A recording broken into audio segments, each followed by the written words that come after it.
Alright guys, sa mapagpalang araw sa inyong lahat. Paano ginamit ng CPP ang CEGP?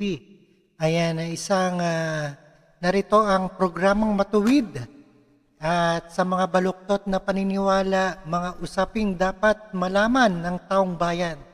Ayan ang SMNI. Ang programa kinikilingang walang takot na ilalahad ang buong katotohanan. Alright, panoorin po natin ang buong detalye dito.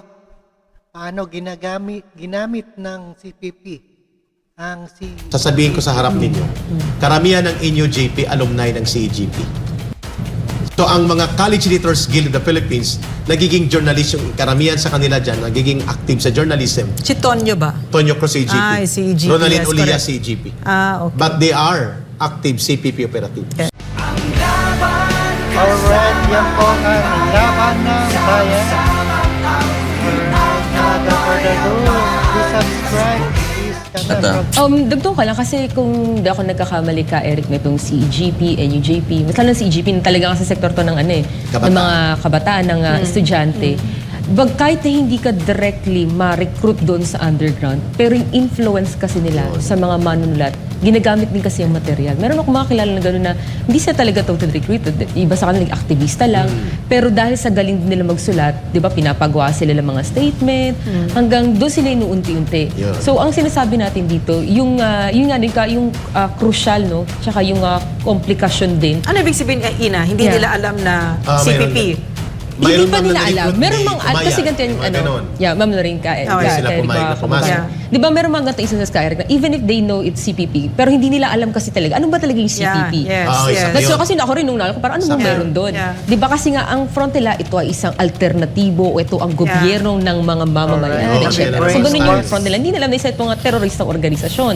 So ganun siya. So iba, hindi nila kayang mamundok or what, pero willing silang mag-participate dito sa white area na kahit na sabihin lang ng paggamit mo yung talento mo, magsulat ka kahit dito ka lang, sumama ka lang Ayan, nabibrainwash ang mga kabataan dahil dyan sa CPP, NPA, ang pagre-recruit.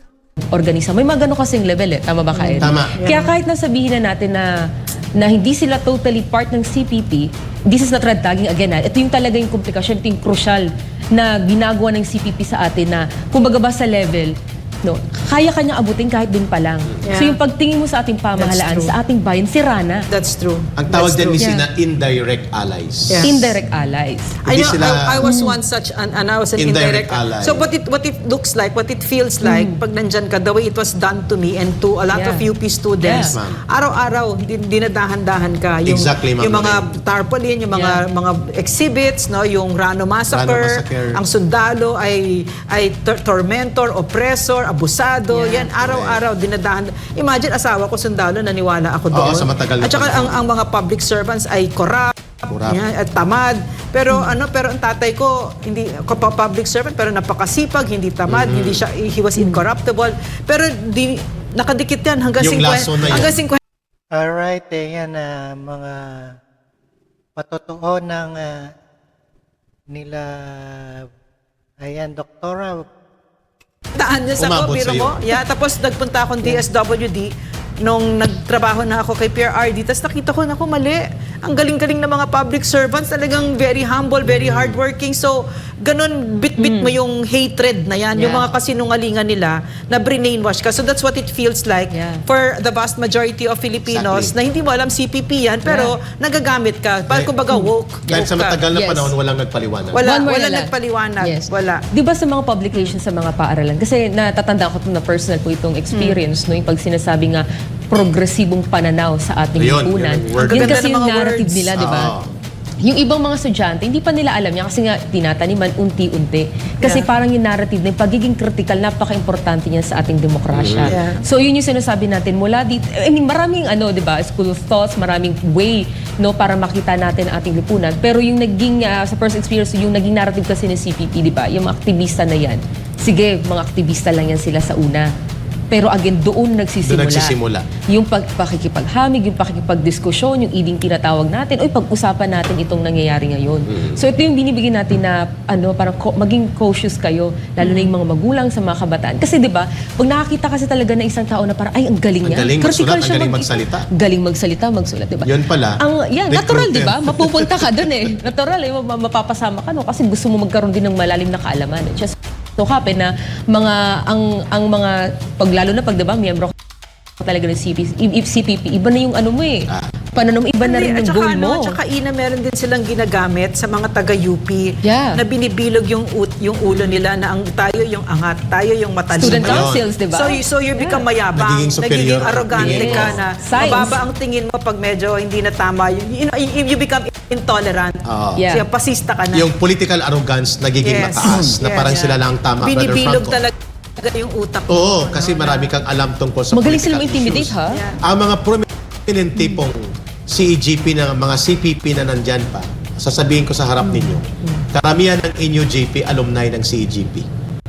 So ang mga College Editors Guild of the Philippines, nagiging journalist yung karamihan sa kanila dyan, nagiging active sa journalism. Si Tonyo ba? Tonyo Cruz CEGP. Si GP. Ronaldin yes, Ulia correct. CEGP. Okay. But they are active CPP operatives. Yes. Si Olea sa bulatlat.com, dapat pinasarado yan. CPP created yan. At siya ang inyo JP chairman ngayon. Si Ronaldin Olea. At si CPP and Brother Franco. At ang isa sa prominente dyan ay kababayan ko. Naging editor-in-chief ng UP Collegian noong 70s. Ang pangalan niya Antonio Tagamolila. Namatay na NPA. Sa Panay Island at taga-Tubungan, Iloilo ito. Alright, Ko napakinggan sa harap po ninyo. natin guys. Karamihan ng inyo Ayan ang paano ginamit ng CPP, NPA ang CEGP. Ayan, naliwanawagan na kayo, lalo na mga estudyante. Nabibrainwash ng mga CPP na yan at against the government para lumaban sa gobyerno at sila lang ang matalino. Tama ang laban kasama ang bayan. Maraming salamat sa inyong panonood at pakikinig dito kay Karob Trip. Don't forget to subscribe this channel and peace out.